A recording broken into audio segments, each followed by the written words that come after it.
I saw him on a sleepless night when I was walking desperately to save my soul and my vision. My coming to New York had been a mistake, for whereas I had looked for poignant wonder and inspiration in the teeming labyrinths of ancient streets that twist endlessly from forgotten courts and squares and waterfronts to courts and squares and waterfronts equally forgotten, and in the cyclopean modern towers and pinnacles that rise blackly Babylonian under waning moons, I had found instead only a sense of horror and oppression which threatened to master, paralyze, and annihilate me. The disillusion had been gradual.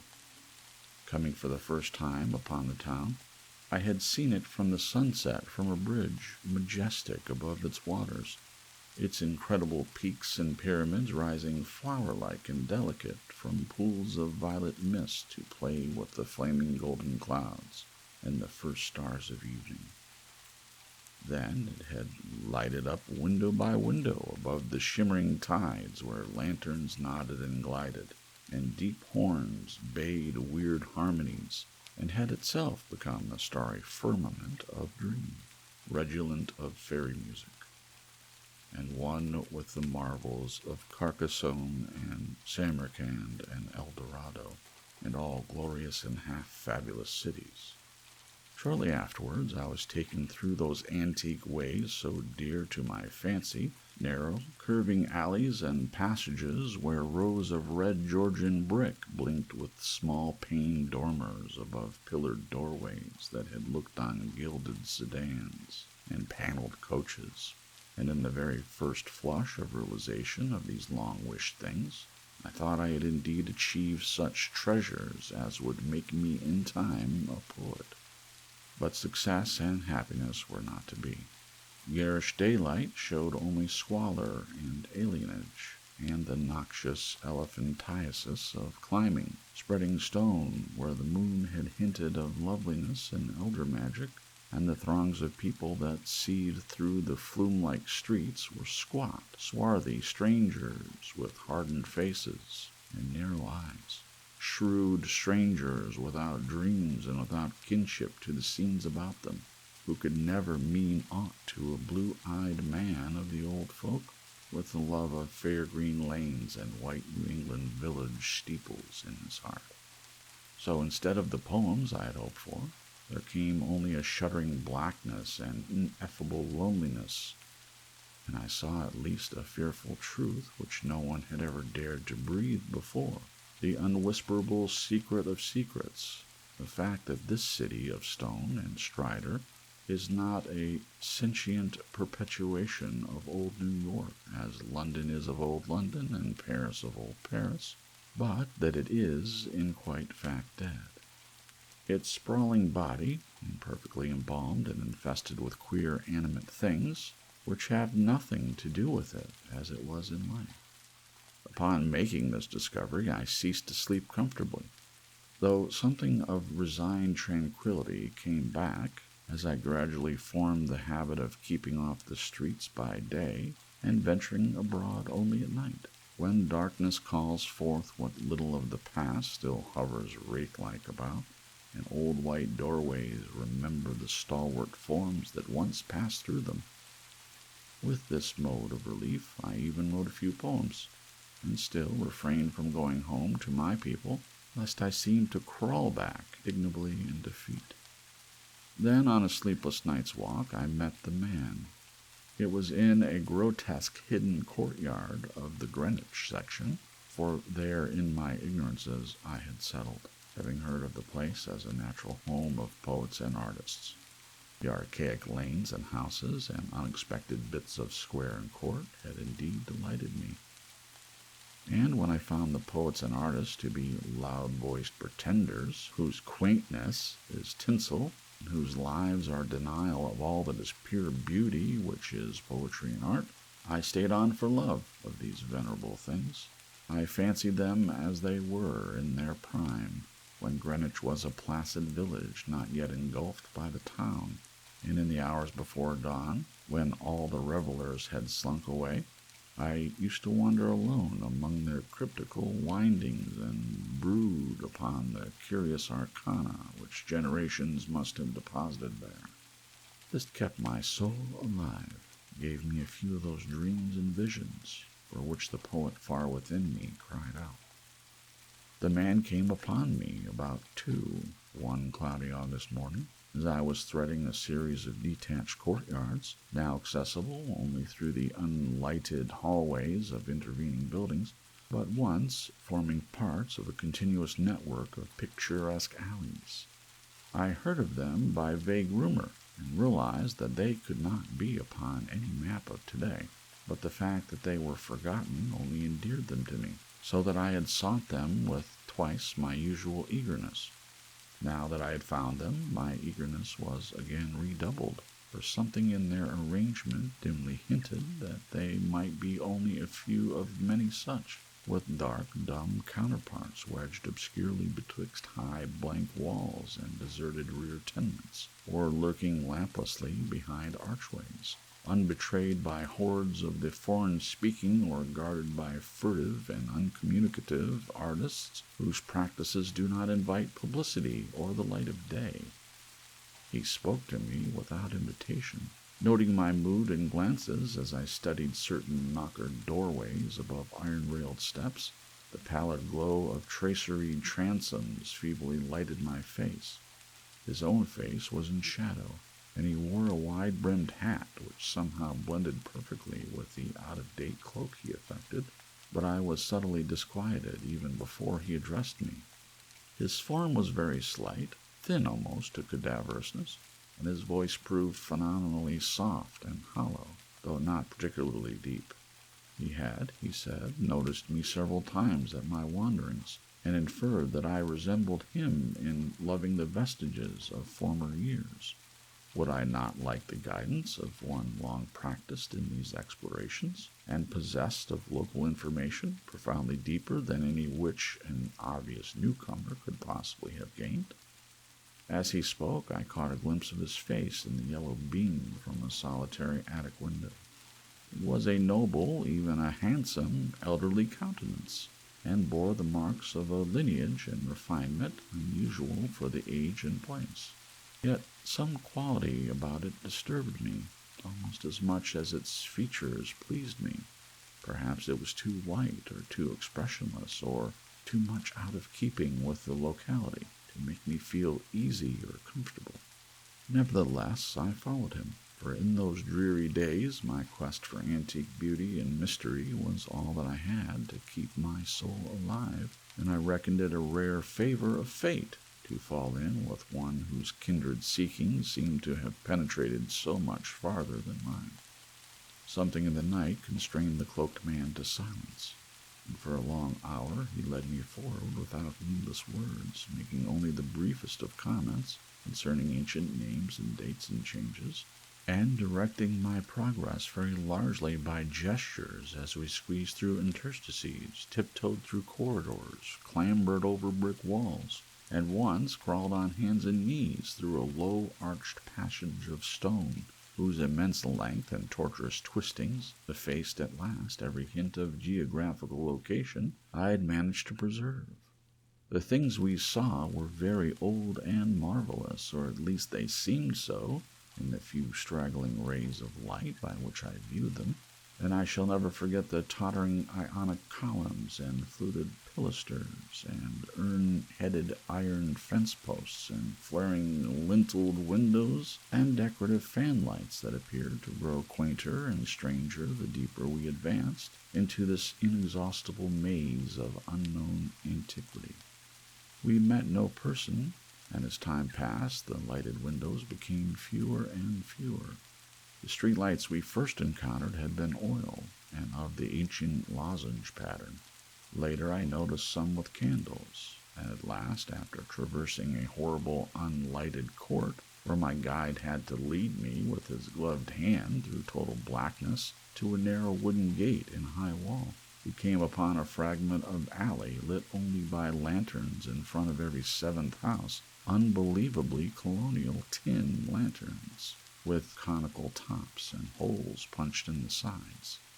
This alley led steeply uphill, more steeply than I had thought possible in this part of New York, and the upper end was blocked squarely by the ivy-clad wall of a private estate, beyond which I could see a pale cupola and the tops of trees waving against a vague lightness in the sky. In this wall was a small, unarched gate of nail-studded black oak, which the man proceeded to unlock with a ponderous key. Leading me within, he steered a course in utter blackness over what seemed to be a gravel path, and finally up a flight of stone steps to the door of the house, which he unlocked and opened for me. We entered, and as we did so, I grew faint from the reek of infinite mustiness which welled out to meet us, and which must have been the fruit of unwholesome centuries of decay. My host appeared not to notice this, and in my courtesy I kept silent as he piloted me up a curving stairway, across a hall, and into a room whose door I heard him lock behind us. Then I saw him pull the curtains of 3 small paned windows that barely showed themselves against the lightening sky, after which he crossed to the mantel, struck flint and steel, lighted 2 candles of the candelabrum of 12 sconces, and made a gesture enjoining soft-toned speech. In this feeble radiance I saw that we were in a spacious, well-furnished and paneled library, dating from the first quarter of the 18th century, with splendid doorway pediments and delightful Doric cornice, and a magnificently carved over mantel with a scroll and urn top.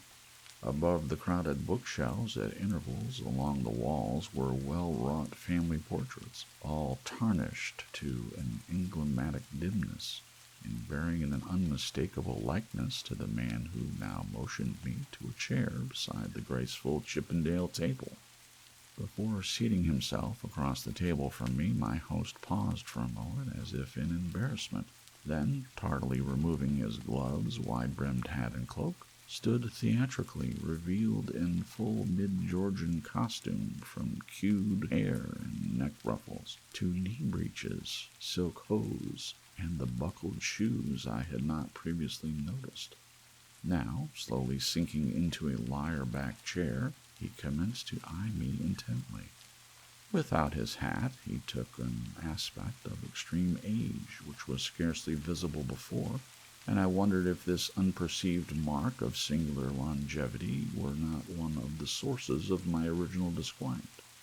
When he spoke at length, his soft, hollow, and carefully muffled voice not infrequently quavered, and now and then I had a great difficulty in following him as I listened with a thrill of amazement and half-disavowed alarm which grew each instant.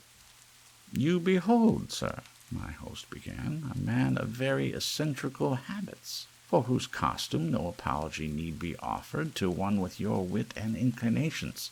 Reflecting upon better times, I have not scrupled to ascertain their ways and adopt their dress and manners, an indulgence which offends none if practised without ostentation.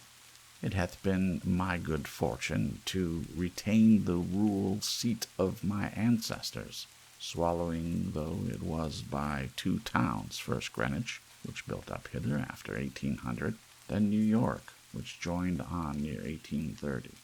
There were many reasons for the close keeping of this place in my family. I have not yet been remiss in discharging such obligations.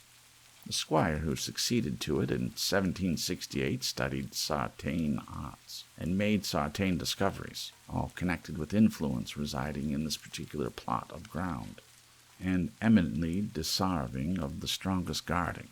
Some curious effects of these arts and discoveries I now purpose to show you, under the strictest secrecy, and I believe I may rely on my judgment of men enough to have no distrust of either your interest or your fidelity." He paused, but I could only nod my head. I have said that I was alarmed, yet my soul nothing was more deadly than the material daylight world of New York. Whether this man were a harmless eccentric or a wielder of dangerous arts, I had no choice, save to follow him and slake my sense of wonder on whatever he might have to offer. So I listened. "To my ancestor," he softly continued, there appeared to reside some very remarkable qualities in the will of mankind, qualities having little suspected dominance not only over the acts of oneself and of others, but over every variety of force and substance in nature, and over many elements and dimensions deemed more universal than nature herself. May I say that he floated the sanctity of things as great as space and time, and that he put to strange uses the rights of Sartain half-breed Red Indians once encamped upon this hill. These Indians showed choler when the place was built, and were plaguery pestilent in asking to visit the grounds at the full of the moon. For years they stole over the wall each month when they could, and by stealth performed Sartain acts. Then in 68 the new squire catched them at their doings, and stood still at what he saw. Thereafter he bargained with them, and exchanged the free access of his grounds for the exact inwardness of what they did, learning that their grandfathers got part of their custom from red ancestors, and part from an old Dutchman in the time of the States General. And pox on him! I am afeard the squire must have sarved them monstrous bad rum, whether or not by intent, for a week after he learnt the secret, he was the only man living that knew it. You, sir, are the first outsider to be told there is a secret, and spit me if I'd have risked tampering that much with the powers, had ye not been so hot after bygone things. I shuddered as the man grew colloquial, and with the familiar speech of another day, he went on. But you must know, sir, that what the squire got from these mongrel savages was but a small part of the learning he came to have. He had not been at Oxford for nothing, nor talked to no account with an ancient chemist and astrologer in Paris. He was, in fine, made sensible that all the world is but the smoke of our intellects, past the bidding of the vulgar, but by wise to be puffed out and drawn in line any cloud of prime Virginia tobacco. What we want we may make about us, and what we don't want we may sweep away. I won't say that all this is wholly true in body, but 'tis sufficient true to furnish a very pretty spectacle now and then. You, I conceive, would be tickled by a better sight of Sartain other years than your fancy affords you. So be pleased to hold back any fright at what I design to show. Come to the window and be quiet. My host now took my hand to draw me to one of the two windows on the long side of the malodorous room, and at the first touch of his ungloved fingers I turned cold.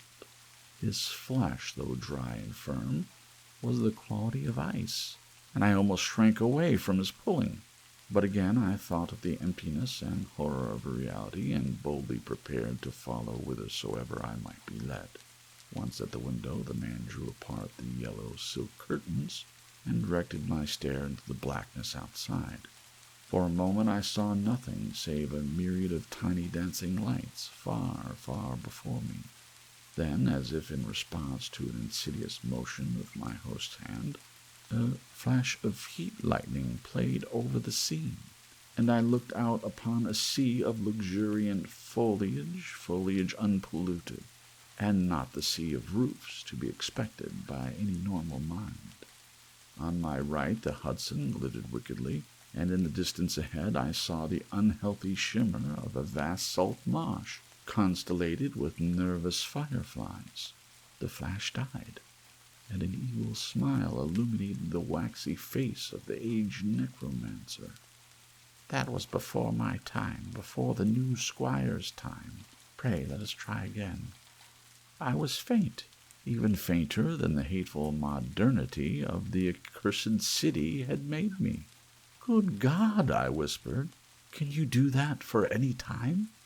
As he nodded and bared the black stumps of what had once been yellow fangs, I clutched at the curtains to prevent myself from falling, but he steadied me with that terrible ice-cold claw, and once more made his insidious gesture.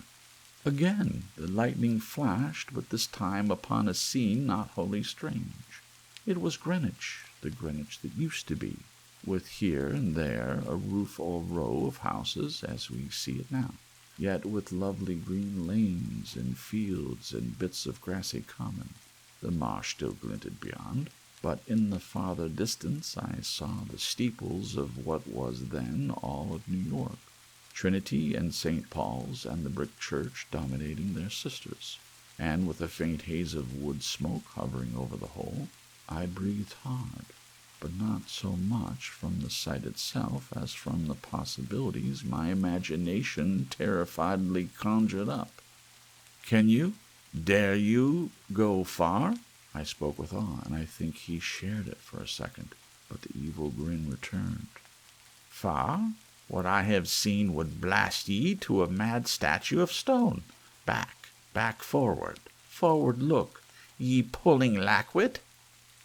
And as he snarled the phrase under his breath, he gestured anew, bringing to the sky a flash more blinding than either which had come before.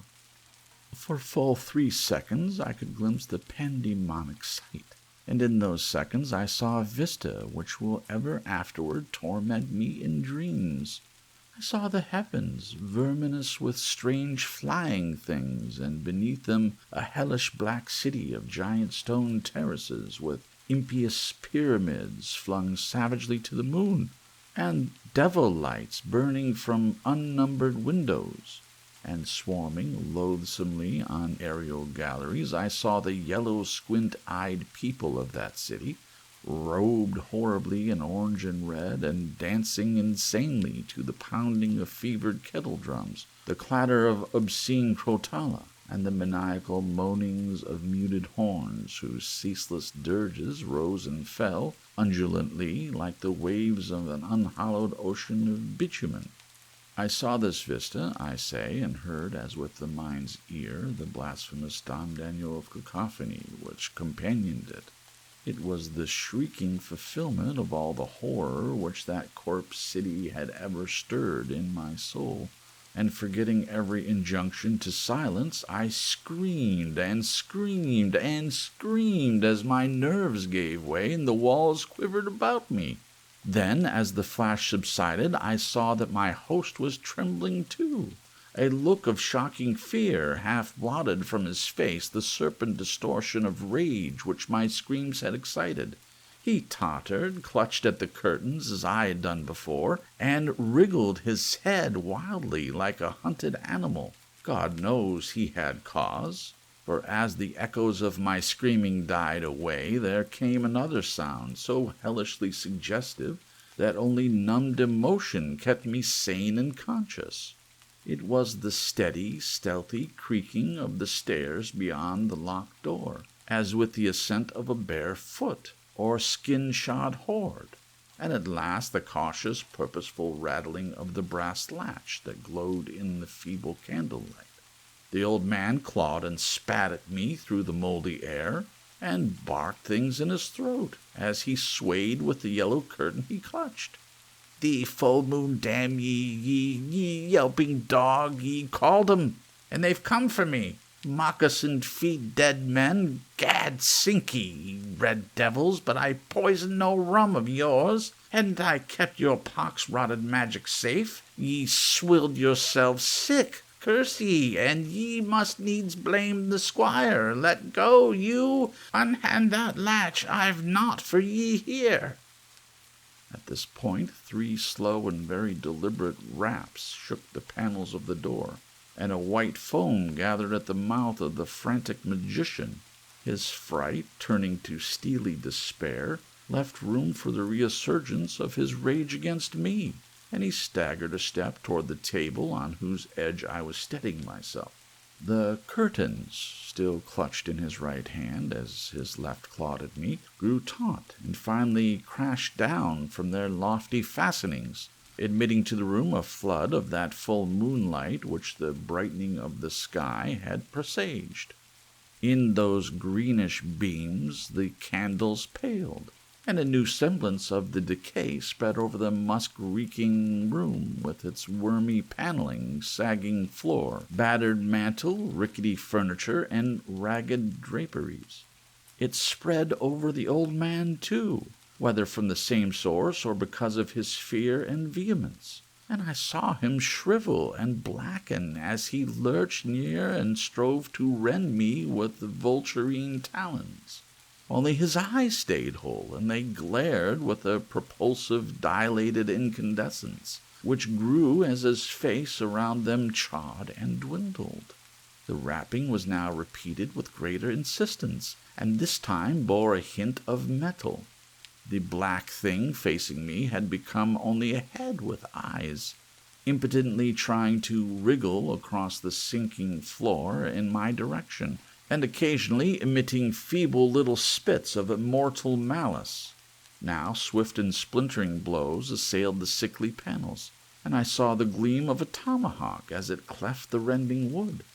I did not move, for I could not, but watched dazedly as the door fell in pieces to admit a colossal, shapeless influx of inky substance starred with shining, malevolent eyes. It poured thickly like a flood of oil bursting a rotten bulkhead, overturned a chair as it spread, and finally flowed under the table and across the room to where the blackened head with the eye still glared at me. Around that head it closed, totally swallowing it up, and in another moment it had begun to recede, bearing away its invisible burden without touching me, and flowing again out of that black doorway and down the unseen stairs, which creaked as before, though in reverse order. Then the floor gave way at last, and I slid gaspingly down into the nighted chamber below, choking with cobwebs and half swooning with terror. The green moon, shining through broken windows, showed me the hall door half open. As I rose from the plaster-strewn floor and twisted myself free from the sagged ceiling, I saw sweep past it an awful torrent of blackness, with scores of baleful eyes glowing in it. It was seeking the door to the cellar, and when it found it, it vanished therein. I now felt the floor of this lower room giving as that of the upper chamber had done, and once a crashing above had been followed by the fall past the west window of something which must have been the cupola. Now liberated for the instant from the wreckage, I rushed through the hall to the front door, and finding myself unable to open it, seized a chair and broke a window, climbing frenziedly out upon the unkempt lawn and where moonlight danced over yard-high grass and weeds.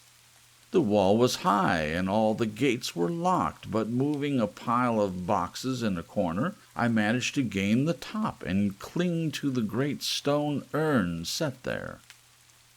About me, in my exhaustion, I could see only strange walls and windows and old gambrel roofs. The steep street of my approach was nowhere visible, and the little I did see succumbed rapidly to a mist that rolled in from the river despite the glaring moonlight. Suddenly the urn to which I clung began to tremble, as if sharing my own lethal dizziness, and in another instant my body was plunging downward to I knew not what fate. The man who found me said I must have crawled a long way despite my broken bones, for a trail of blood stretched off as far as he dared look. The gathering rain soon effaced this link with the scene of my ordeal, and reports could state no more than that I had appeared from a place unknown, at the entrance of a little black court off Perry Street. I never sought to return to those tenebrous labyrinths, nor would I direct any sane man thither if I could. Of who or what that ancient creature was, I have no idea. But I repeat that the city is dead, and full of unsuspected horrors. Whither he has gone, I do not know, but I have gone home, to the pure New England lanes up which fragrant sea winds sweep at evening.